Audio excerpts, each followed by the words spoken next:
Hi hello and welcome back to Aggie's kitchen. Guys, இன்னைக்கு நம்ம என்ன பண்ண போகிறோம்னா தீபாவளி ஸ்பெஷலுக்கு மைசூர் பாக் பண்ண போகிறோம். தேவையான இன்க்ரீடியன்ஸ்லாம் சொல்லிடலாமா? சொல்லிடலாம். இதுக்கு வந்து கடலை மாவு 125 கிராம் எடுத்து வச்சுருக்கோம்.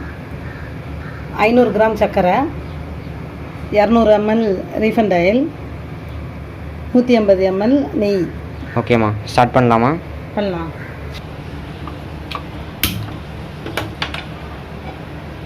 ஃபஸ்ட்டு நம்ம கடலை மாவை வறுத்துக்கலாம். நெய் கொஞ்சம் விட்டுருங்க.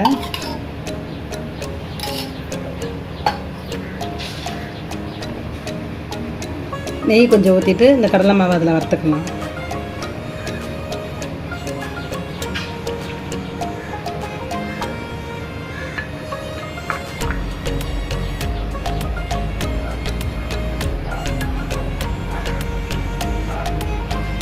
அந்த வாசனை வர்ற வரையும் நல்லா வறுத்துக்கணும்.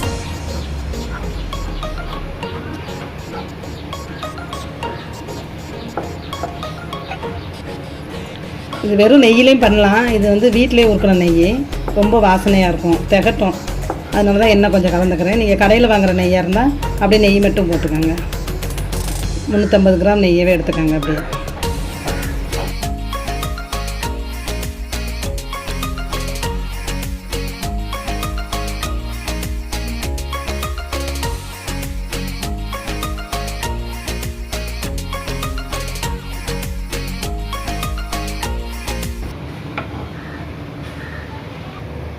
இப்போ மாவு ஆடுற நேரத்தில் நம்ம தட்டு ரெடி பண்ணிக்கலாம்.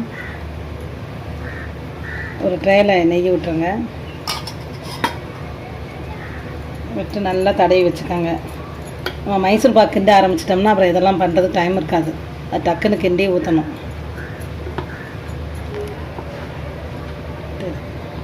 இப்போ இந்த வறுத்த மாவில் வந்து ரீஃபண்ட் ஆயிலை சேர்த்துடலாம். சேர்த்து நல்லா கலந்து வச்சுக்கோங்க.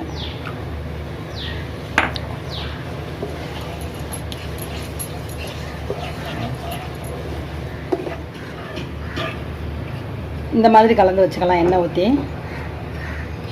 இப்போ சர்க்கரை பாகு காய்ச்சலாம். இப்போ மைசூர் பாக்கு நம்ம கிண்டுறதுக்கு அடி கனமான பாத்திரம் தான் வைக்கணும். அதுக்காக தான் இந்த குக்கர் எடுத்து வச்சுருக்கேன். நம்ம எடுத்து வச்ச 1/2 கிலோ சர்க்கரையை அதோட சேர்த்துருவோம்.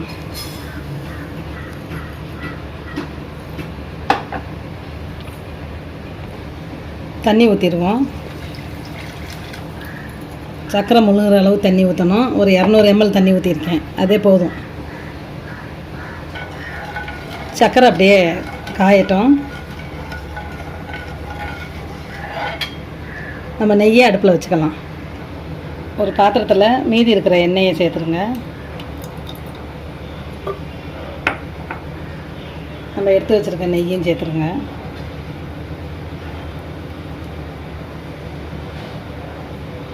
அது அப்படியே அடுப்பில் சிம்மிலே இருக்கட்டும். இன்னொரு அடுப்பில் மீதி இருக்கிற நெய் எண்ணெய் எல்லாத்தையும் இன்னொரு ஸ்டவ் பற்ற வச்சு அதில் வச்சுருவோம். அது அப்படியே காஞ்சிக்கிட்டே இருக்கட்டும், சிம்மிலே இருக்கணும். சர்க்கரை நல்லா கரையட்டும். இதுக்கு பாகெல்லாம் ஒன்றும் எடுக்க வேண்டியதில்லை. லேசாக பிசு பிசுப்பு தன்மை வந்தாவே போதும். அப்போ மாவு அதோட சேர்த்துடலாம்.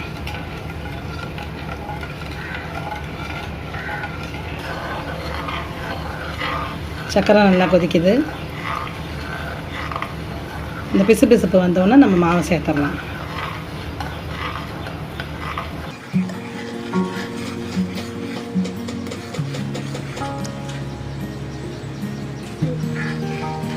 போதும், சர்க்கரை கொதிச்சது போதும். நம்ம மாவை இதோட சேர்த்துடலாம். கரைச்சி வச்சுருந்த கடலை மாவை இதோட சேர்க்கணும்.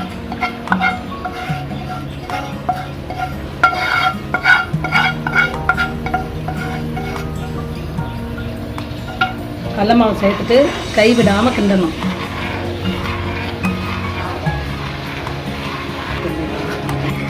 இப்போ கடலை மாவை சர்க்கரை பாகில் சேர்த்ததுக்கப்புறம் நம்ம கைவிடவே கூடாது. கைவிடாமல் கிண்டிக்கிட்டே இருக்கணும். இது கொஞ்சம் வத்தி வந்ததுக்கப்புறம் நெய் ஊற்றி கிண்டுவோம்.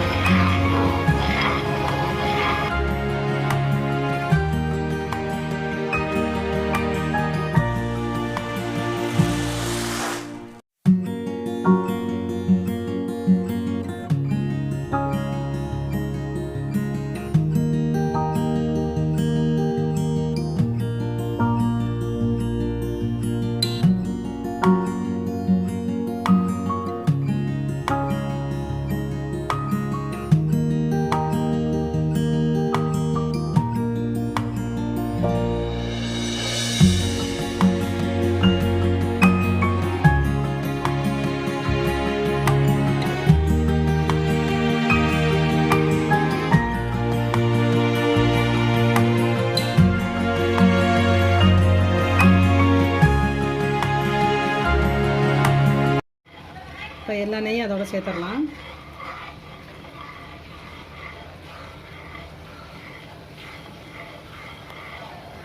எண்ணெய் நெய் எல்லாமே சேர்த்துட்டோம். 350 கிராம் எடுத்து வச்சுருந்தோம்னா அது எல்லாமே சேர்த்துட்டோம்.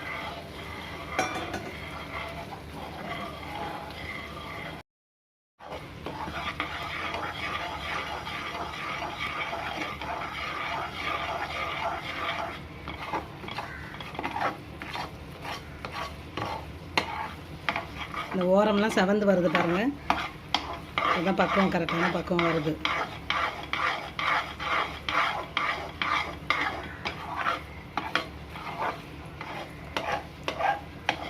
ஓரம்லாம் செவக்கும், அப்புறம் வந்து ஒட்டாமல் வரும், பாத்திரத்தில் ஒட்டாமல் வரும். அப்போ எடுத்து நம்ம தட்டில் கொட்டி இருக்கும்.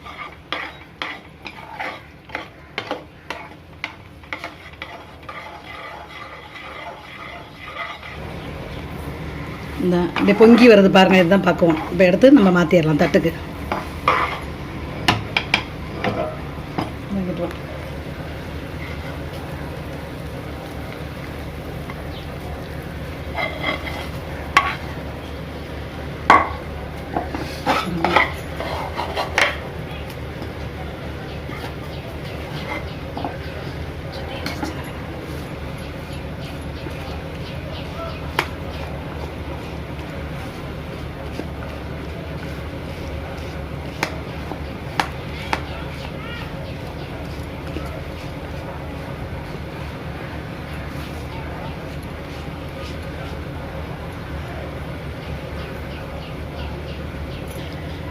இதை நல்லா ஈவனாக பண்ணிவிட்டு அப்படியே விட்டுருங்க. ஒரு அரை மணி நேரம் அது அப்படியே செட் ஆகட்டும்.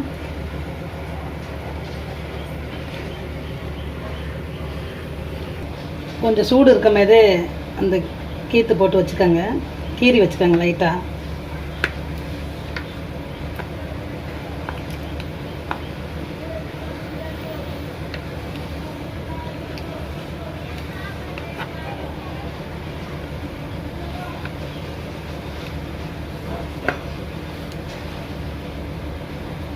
சூடு இருக்க மாதிரி இந்த மாதிரி போட்டு வச்சுக்கலாம்.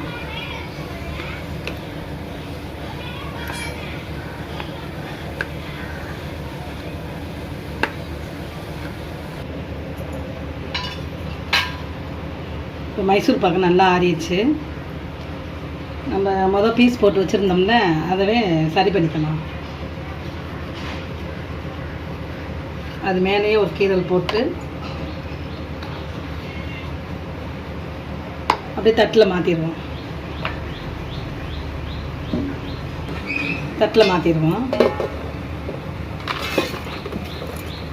நல்லா தட்டிடணும்.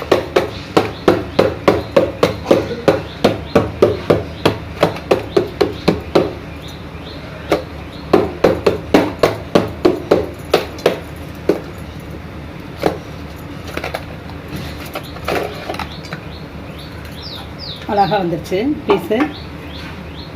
இதை நம்ம தனித்தனியாக எடுத்து விட்டுருவோம்.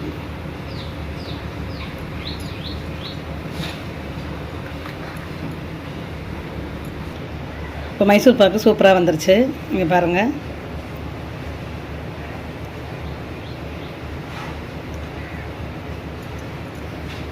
இது பாருங்கள், உள்ள நடுவில் ஒரு கலராக இருக்கும். நல்லா வந்திருக்கு மைசூர் பாக்கு. இந்த மாதிரி உயரமான ட்ரையில் ஊற்றுனதுனால நல்லா வந்திருக்கு மைசூர் பாக்கு. தட்டில் ஊற்றினோம்னா கொஞ்சம் லேசாகிடும். மைசூர் பாக்கு வந்து இந்த கனம் இருக்கணும், அப்போ தான் நல்லாயிருக்கும். கைஸ், நம்மளோட மைசூர் பாக் சூப்பராக வந்திருக்கு. கலரும் சூப்பராக இருக்குது, டேஸ்ட்டும் அதோட சூப்பராக இருக்குது. இதை வீட்டில் கண்டிப்பாக ட்ரை பண்ணி பார்த்துட்டு கமெண்ட் பண்ணுங்கள். இந்த வீடியோ பிடிச்சிருந்தால் லைக் பண்ணுங்கள், ஷேர் பண்ணுங்கள், சப்ஸ்கிரைப் பண்ணுங்கள். மறக்காமல் பெல் பட்டன் அழுத்தி ஆலில் போட்டுக்கோங்க. பாய் பாய்.